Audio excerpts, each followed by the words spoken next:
আসসালামু আলাইকুম এভরিওয়ান। নিয়ে আসলাম তোমাদের জন্য নতুন আরেকটি গল্প। আজকের গল্পের নাম হচ্ছে অবহেলার শেষ মূল্য। তো চলো বেশি কথা না বলে গল্প শুরু করা যাক। আমার নিজ রুমে আমার আপন বড় বোন আর আমার চাচাতো দুই ভাই তাদের একসাথে অন্তরঙ্গ অবস্থায় দেখে আমি বোকা হয়ে গেলাম। তাদের এমন অবস্থায় দেখে আমার মুখ দিয়ে কোনো কথা বের হচ্ছে না।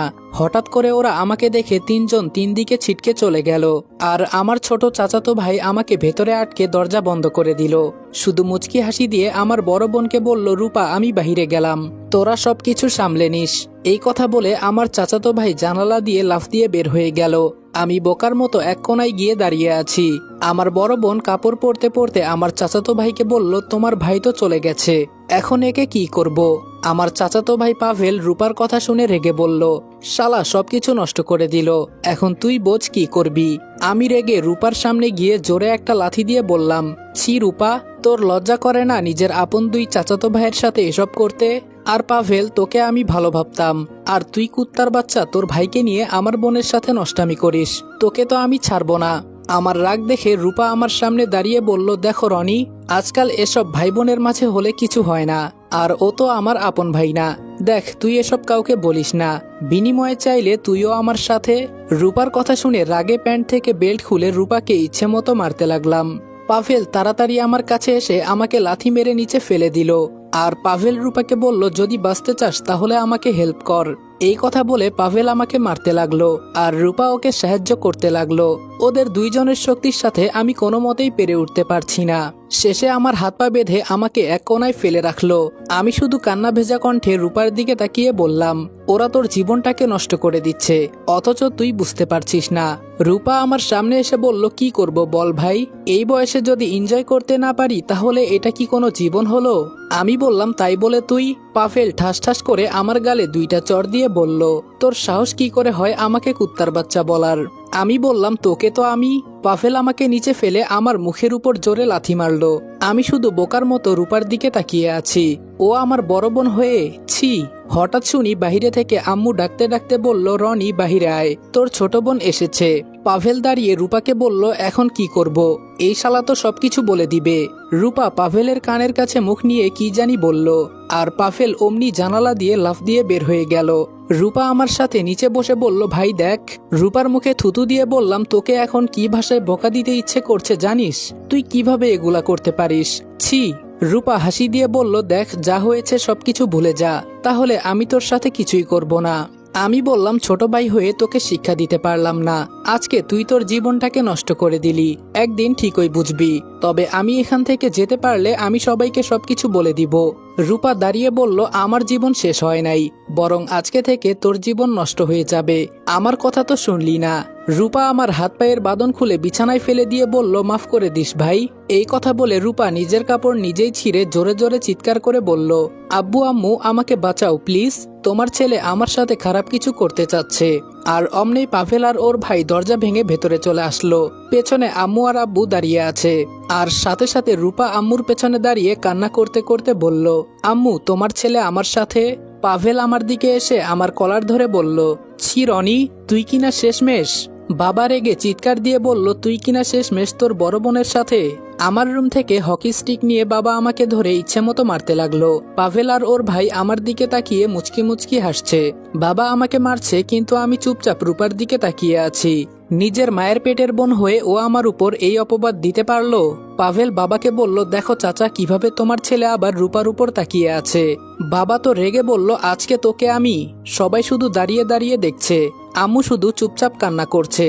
বাবার মার খেয়ে কখন যে আমি অজ্ঞান হয়ে গেছি বলতেও পারি না। যখন জ্ঞান ফিরল তখন আমি অনুভব করলাম আমার শরীরে একটুও শক্তি নেই। বাবা আমাকে আমার রুমের ভেতরে বন্দি করে দিয়েছে। আমি কখনোই ভাবিনি আমার বোনের সাথে আমার আপন দুই যমজ চাচাতো ভাই এসব করবে, আর রূপা আমার বোন হয়ে ও আমার উপর। এসব চিন্তা করতে করতে চোখ দিয়ে পানি পড়ছে। যাকে আমি এতটা সম্মান করি, শুধু সম্মান করি না, রূপাকে আমি আমার মায়ের মতো দেখি, কিন্তু ও আজকে আমার সাথে, ভাবতেই চোখের পানি পড়ছে। শরীরের রক্ত শুকিয়ে কাঠ হয়ে গেছে। কোনো মতে দাঁড়িয়ে দরজার কাছে গেলাম, কিন্তু দরজা বাহির থেকে বন্ধ করা। শেষে কোনো উপায় না দেখে বিছানায় গিয়ে বসলাম। আমার ফোনটাও ওরা নিয়ে গেছে। হঠাৎ করে দরজা খুলে একজন উকিল সহ আমার পুরো পরিবার রুমের ভেতরে ঢুকলো। বাবা আবার রেগে আমার কাছে এসে আমাকে লাথি মেরে দূরে ফেলে দিয়ে বলল, তোকে আজকে থেকে আমি ত্যায্যপুত্র করলাম। বাবা উকিলের হাত থেকে একটা কাগজ নিয়ে সাইন করে আম্মুর হাতে দিয়ে বলল, তাড়াতাড়ি সাইন করে দাও। এমন কুলাঙ্গার সন্তান যে আমাদের ঘরে হবে এটা আমরা ভাবতেও পারি নাই। এমন ছেলে থাকার থেকে না থাকাই ভালো। হঠাৎ কোথায় থেকে আমার চাচা চাচি এসে বলল, কি হয়েছে? স্কুলে ছিলাম, পাভেল খবর দিয়ে বলল তাড়াতাড়ি নাকি বাসায় আসতে হবে। পাভেল ওর বাবা মাকে এক কোনায় নিয়ে সবকিছু বলে দিল। আর এসব শুনে আমার চাচা প্যান্টের বেল্ট খুলে আমাকে আবার মারতে লাগলো। আমাদের পরিবারের মাঝে আমার চাচার রাগ একটু বেশি।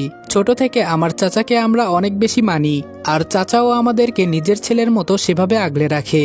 কিন্তু এইসব কথা শোনার পর তিনি দাঁড়িয়ে না থেকে আমাকে অনেক বেশি মারে। হঠাৎ কোথায় থেকে আমার ছোট বোন মিষ্টি এসে চাচাকে আটকে বলল, বাদ দাও চাচা, ও মারা যাবে। চাচা আরো জোরে চিৎকার দিয়ে বলল, ওকে জীবন্ত কবর দেওয়া উচিত। এরকম ছেলে যে আমাদের ঘরে জন্ম নিবে এটা আমরা জানতাম না। আগে জানলে ওকে গলা টিপে হত্যা করতাম। বাবা আম্মুর দিকে রাগ দেখিয়ে বলল, তোমাকে সাইন করতে বললাম না? তাহলে করতেছো না কেন? তোমার কানে কি কথা যায় না? এক কথা দুইবার কেন বলতে হচ্ছে তোমাকে? আম্মু কিছু না বলে কাগজটা নিচে ফেলে আমার দিকে তাকিয়ে কান্না করতে করতে ভেতরে চলে গেল। আম্মুই বা কি বলবে? চোখের সামনে যা দেখেছে তাতে করে ওনার কিছু বলার বা করার নেই। নিচে পড়ে থাকা কাগজটা তুলে পাভেল আমার সামনে এসে আমার হাত ধরে সেই কাগজের উপর একটা আঙ্গুল বসিয়ে দিল। ফলে সেখানে আমার রক্ত লেগে টিপসই হয়ে গেল। আর তখন পাভেল বলল, আজকে থেকে তুই আমাদের পরিবারের কেউ না। তোকে চাচা ত্যায্যপুত্র করে দিয়েছে। এখন তোকে থানায় নিয়ে গিয়ে দেখ কি করা হয়। চাচা পাভেলকে আটকে বলল, না, ওকে থানায় নিয়ে গেলে বরং আমাদের মান সম্মান নষ্ট হবে। তার থেকে আমি মনে করি ও আজকে থেকে এই বাসায় গোলামি করবে। বাবা তার চশমা খুলে কান্না মিশ্রিত কণ্ঠে বলল, আমি এমন একটা কুলাঙ্গার সন্তান জন্ম দিব এটা কখনো ভাবি নাই। তোকে এমন জন্মের শিক্ষা দিব যেন সারা জীবন মনে থাকে। আজকে থেকে এই পুরো বাড়ির কাজ ও একাই করবে। আর ওকে ওর রুমে বন্দি করে সবাই চলে আসো। বাবা আর চাচা চুপচাপ বাহিরে চলে গেল। আমার শরীর ফেটে এখনো রক্ত পড়ছে। পাভেল আমার কাছে এসে বলল, বলেছিলাম না আমাদের কথা শোন, শুনলি না। এখন দেখ তোর কি অবস্থা হয়। শেষে পাভেল আমার কানের কাছে মুখ নিয়ে বলল, তোর এই বোনের জীবন তো নষ্ট করবই, সাথে তোর ছোট বোন মিষ্টি আছে না, তোর এক বোন থাকবে আমার সাথে, আরেক বোন থাকবে আমার ভাইয়ের সাথে। আমাদের তো বিয়ে করার কোনো দরকারই নেই, ঘরেই যেহেতু সবকিছু আছে। আমি বললাম, তোকে তো আমি। সাথে সাথে ঠাস ঠাস করে পাভেল আমার গালে আবার দুইটা চড় দিয়ে বলল, বেশি বাড়াবাড়ি করলে কেটে টুকরো টুকরো করে মাটি চাপা দিয়ে দিব, কেউ বলতেও পারবে না। পাভেল উঠে চলে যেতে যেতে রূপাকে বলল, রূপা দরজা লাগিয়ে চলে আয়, আর দেখিস ও যেন কোনো চালাকি না করে। আর আজকে রাতে আমাদের বাসায় যাবি। আম্মু আর আব্বুকে মিথ্যা কথা বলে নানার বাড়িতে পাঠিয়ে দিব। পাভেলের কথা শুনে আমার রক্ত মাথায় উঠে গেল। শুধু চোখ বন্ধ করে নিজের রাগকে কন্ট্রোল করে বললাম, ওই উপরওয়ালার কসম করে বলছি, একদিন আমি তোদের এমন অবস্থা করব যে তোরা আমার কাছে মাফ চাইলেও মাফ পাইবি না। পশুর থেকেও আমি খুব নিকৃষ্ট হব বলে দিলাম। এর শেষ আমি দেখে ছাড়ব। চোখ খুলে দেখি রূপা আমার সামনে দাঁড়িয়ে আছে।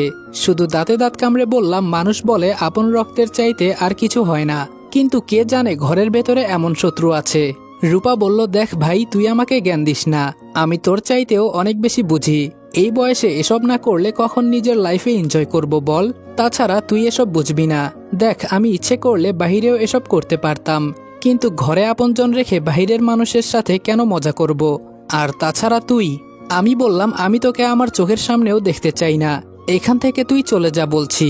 রূপা আমার গালে থাপ্পড় দিয়ে বলল, তোর সাথে আজকে থেকে আমাদের সম্পর্ক শেষ হয়ে গেছে। তুই আজকে থেকে আমাদের পরিবারের কেউ না। আমি বললাম, এই জীবনের কি মূল্য একদিন বুঝবি রূপা, আর সেই দিন শুধু চুপচাপ কান্না করবি, এছাড়া তখন কিছুই করার থাকবে না।